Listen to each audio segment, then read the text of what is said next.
gets sugary and everything. But I didn't want to put it into the recipe because, you know, you go to Publix and whatever's there. And if you buy the cone that's very bland, it's going to ruin it. So Yapa is very creative. And she also was holding me to the ice cream more. And I said, Yapa, it's an inspiration from the ice cream. Hi, everyone. That was the women of Palm Beach Synagogue baking challah for Shabbos. But what's fascinating is that today is the second Passover, which means that we are going to eat matzah today during the day and at the Shabbat dinner, because the Torah tells us that there were a group of Jews who were not able to bring the Paschal offering, and therefore they demanded from God a second chance. They said, we missed the first opportunity, we want a second chance. And this is the only holiday that there's a second holiday of Passover, 30 days after the first one. For those Jews who didn't bring the Paschal offering and were not able to bring the first Passover celebration and eat the Seder, they had a Seder tonight. And so tonight at the dinner table, we eat challah and matzah together to symbolize and recall the story of the second Passover.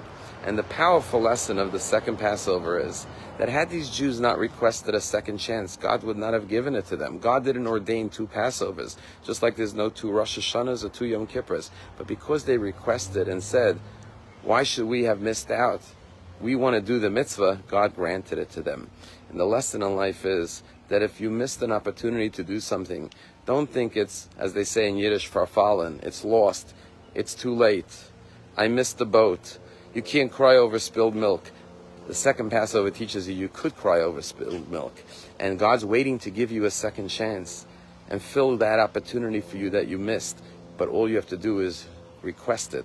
Show God with all your heart that you really want a second chance to redeem yourself, to do what you didn't do the first time around. There's a story I just heard the other day about this yeshiva boy who graduated elementary school and he applied for a high school, a yeshiva. He went for an interview with the rabbi. He was tested, and he wasn't such a good student. His reports from his elementary school about him weren't so good. He was a little bit of a troublemaker. He didn't do that well on the test, and he got a letter, a rejection letter, that he was not accepted. That night, the rabbi of the yeshiva is at home, and there's a knock on the door. He opens the door. He sees this 14-year-old boy, and the boy says, I got the letter today that you're not accepting me in the yeshiva. Please accept me in your yeshiva. I really want to study. I want to turn over a new leaf. And then he hands the rabbi an envelope. The rabbi opens the envelope and he sees hundreds and hundreds of dollars, hundreds, 50s, 20s, all different type of bills adding up to close to $1,000. He says, what's this? He says, this is my bar mitzvah money that I got. And I want to give it as a donation to the yeshiva so you will accept me in your yeshiva.